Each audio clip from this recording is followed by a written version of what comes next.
Orphan drug क्या है कि ये रेयर डिजीज में यूज आती है, रेयर डिजीज में यूज करते हैं ऑर्फन ड्रग को।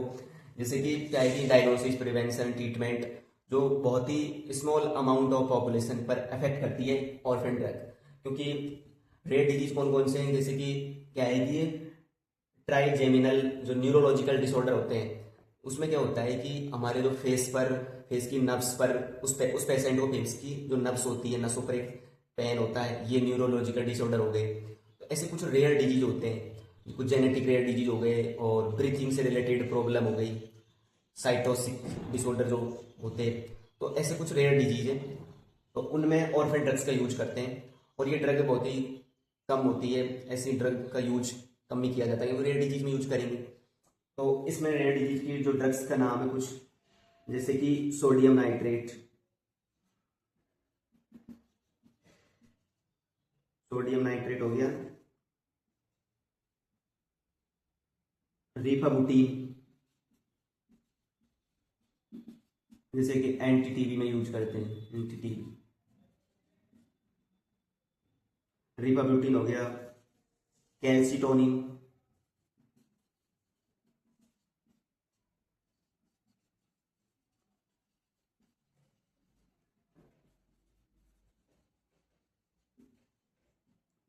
Secreted by thyroid, calcitonin. ऐसी कुछ बेसिक ड्रग्स होती है, जो कि जैसे कि फोमी फिजोल हो गया, एक ड्रग ये भी होती है।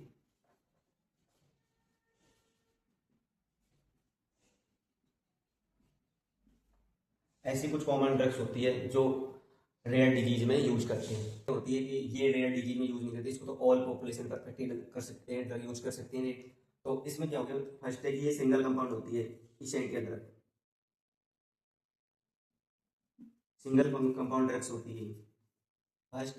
और ये क्या है कि एक अफोर्डेबल होती है और इजीली अफोर्ड हो सकती है, इसेंशियल ड्रग्स, जैसे कि फॉरप्रीसियम, पैरासीटामोल, डोलो, इस तरह की ड्रग ये इस कैटेगरी में आएगी, इसेंशियल ड्रग्स में।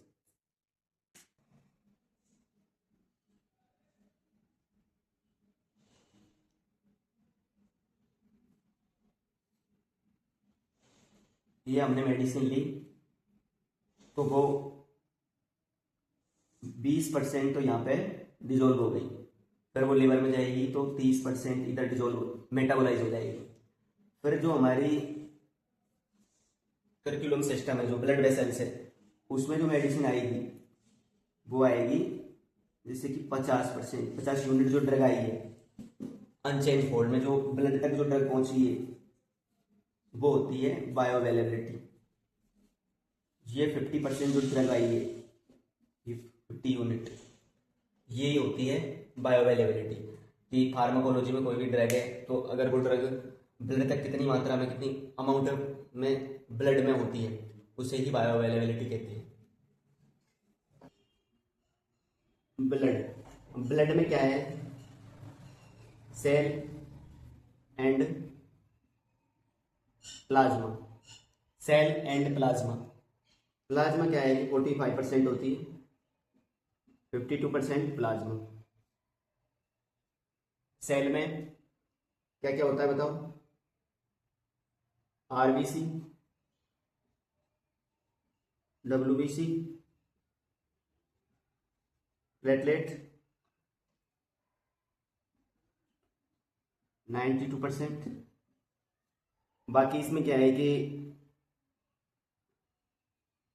इलेक्ट्रोलाइट, इलेक्ट्रोलाइट होता है, प्रोटीन होता है, और गैसेस होती है, right. Protein albumin and alpha glycoprotein, right. तो ये हो गया ब्लड का बेसिक। अब हम इसी के अकॉर्डिंग डिस्ट्रीब्यूशन को समझेंगे। डिस्ट्रीब्यूशन बेसिकली क्या होता है कि डिस्ट्रीब्यूशन में ये हो गया हमारा, माना कि स्टोमच, अब ये ड्रग आएगी, राइट। ड्रग एब्जॉर्ब होके जो भी है ड्रग हमारी क्या जाएगी, हमारे ब्लड में। तो ब्लड में ड्रग आएगी तो ब्लड में क्या होता है, प्लाज्मा में क्या होता है कि प्रोटीन होते हैं, और जो ड्रग है किससे आके बाइंड होगी, प्रोटीन से। जैसे अलग कलर से कर देता हूँ, ये प्रोटीन से आके बाइंड हो गई, सॉरी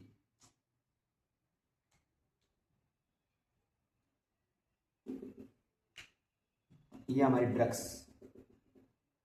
प्रोटीन से आके बाइंड हो गई, तो ये क्या हो गया, प्लाज्मा प्रोटीन बाइंडिंग। तो प्लाज्मा प्रोटीन बाइंडिंग क्या होता है, ये होता है कि जो ड्रग होती है पर ब्लड वेसल्स में आके प्रोटीन से आके बाइंड हो जाती है, तो वो हो गया प्लाज्मा प्रोटीन बाइंडिंग। तो इस तरह से ये ड्रग्स प्लाज्मा में आके प्रोटीन से बाइंडिंग हो गई, फिर बाद में ये टूटेगी, जैसे कि ये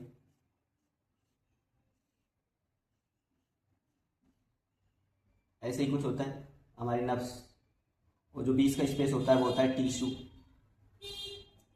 ओके, तो फिर क्या होता है कि जब ड्रग्स प्लाज्मा प्रोटीन से टूट कर यहाँ पे आएगी वेन्स में, हमारे आगे ब्लड की नसों में, तो फिर क्या होगी, वो टिश्यू में जितने परसेंट में जाएगी, टिश्यू के अंदर बचे और, तो वो क्या है कि वॉल्यूम ऑफ डिस्ट्रीब्यूशन होगा।